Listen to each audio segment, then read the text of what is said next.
আসসালামু আলাইকুম। আমন্ত্রণ বাংলা ভিশন সংবাদে, আপনাদের সাথে আছি আমি শফিক রায়হান। শুরুতেই আন্তর্জাতিক প্রসঙ্গ। শর্ত সাপেক্ষে 2 সপ্তাহের যুদ্ধবিরতিতে রাজি হয়েছে যুক্তরাষ্ট্র ও ইরান। হরমুজ প্রণালী খুলে দেওয়ার শর্তে ইরানে হামলা স্থগিতের ঘোষণা দিয়েছেন মার্কিন প্রেসিডেন্ট ডোনাল্ড ট্রাম্প। স্থায়ী সমাধানে পৌঁছতে আগামী শুক্রবার পাকিস্তানে বৈঠকে বসবে 2 দেশের প্রতিনিধি দল। এর আগে পাকিস্তান সরকারের অনুরোধেই ইরানের 10 দফা প্রস্তাব মেনে নিয়ে যুদ্ধবিরতির ঘোষণা দেন ডোনাল্ড ট্রাম্প। সামাজিক যোগাযোগ মাধ্যম ট্রুথ সোশ্যালে এক পোস্টে ট্রাম্প জানান, পাকিস্তানের প্রধানমন্ত্রী শাহবাজ শরীফ ও সেনাপ্রধান জেনারেল আসিম মুনিরের বিশেষ অনুরোধে ইরানের ওপর বিধ্বংসী হামলা 2 সপ্তাহের জন্য স্থগিত করেছেন।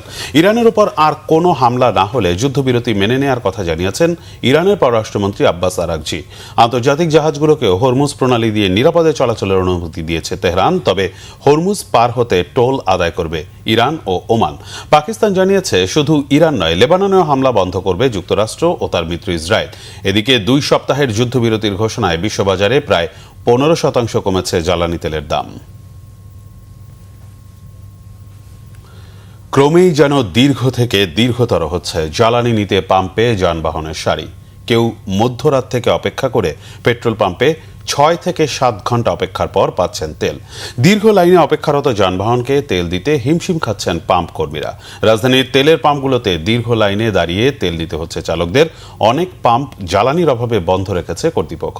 ভোক্তারা বলছেন, মজুদ থাকা সত্ত্বেও কৃত্রিম সংকট তৈরি করা হচ্ছে, এজন্য মজুতদারদের দায়ী করছেন তারা। দ্রুত এ সমস্যা সমাধানে সরকারের প্রতি আহ্বান জানিয়েছেন ভোক্তারা। এদিকে পাম্প সংশ্লিষ্টরা বলছেন, তেলের সংকট সৃষ্টি বা দাম বৃদ্ধির আশঙ্কায় গ্রাহকদের তেল সংগ্রহ হঠাৎ করে বেড়ে যাওয়ায় চাহিদা যোগানের হিসাব মিলছে না। গেল 24 ঘন্টায় সারা দেশে হামে 11 জনের মৃত্যু হয়েছে, আর হাম সন্দেহে হাসপাতালে ভর্তি হয়েছে 1236 জন, জানিয়েছে স্বাস্থ্য অধিদপ্তর। এদিকে দেশের বিভিন্ন হাসপাতালে বাড়ছে হাম আক্রান্ত রোগীর সংখ্যা। গেল 24 ঘন্টায় রাজশাহী মেডিকেলে হামের উপসর্গ নিয়ে 1 রোগীর মৃত্যু হয়েছে। একই সময়ে রয়্যাল নামে একটি প্রাইভেট ক্লিনিকে আরও 2 জনের মৃত্যু হয়। রাজশাহী মেডিকেলে নতুন করে 18 জন রোগী ভর্তি হয়েছে। হামের উপসর্গ নিয়ে 123 জন রোগী চিকিৎসাধীন। শুরু থেকে এ পর্যন্ত মারা গেছে 43 জন। মঙ্গলবার ভোরে ময়মনসিংহ মেডিকেলে চিকিৎসাধীন আরও 1 শিশুর মৃত্যু হয়েছে। এ নিয়ে বিভাগে হাম আক্রান্ত চিকিৎসাধীন 7 শিশুর মৃত্যু হলো। 24 ঘন্টায় নতুন করে 28 জন ভর্তি হয়েছে।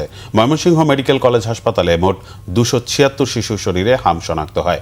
চাঁপাইনবাবগঞ্জে হামের প্রকোপ বাড়ছেই জেলা হাসপাতাল সূত্র জানায়, গত 24 ঘন্টায় নতুন করে আরও 22 জন হাম রোগী ভর্তি হয়েছে। চলতি বছরের জানুয়ারি থেকে এ পর্যন্ত জেলায় মোট 446 জন হাম রোগী হাসপাতালে ভর্তি হয়েছে। এই ছিল এখনকার মতো। পরের সংবাদ বেলা 12টায় দেখার আমন্ত্রণ রইল। এছাড়া বাংলা ভিশন সংবাদ ও সংবাদ সংশ্লিষ্ট অনুষ্ঠান দেখতে ভিজিট করুন www.bvnews24.com ও facebook.com/banglavisionnews এবং সাবস্ক্রাইব করুন youtube.com/banglavisionnews। ধন্যবাদ।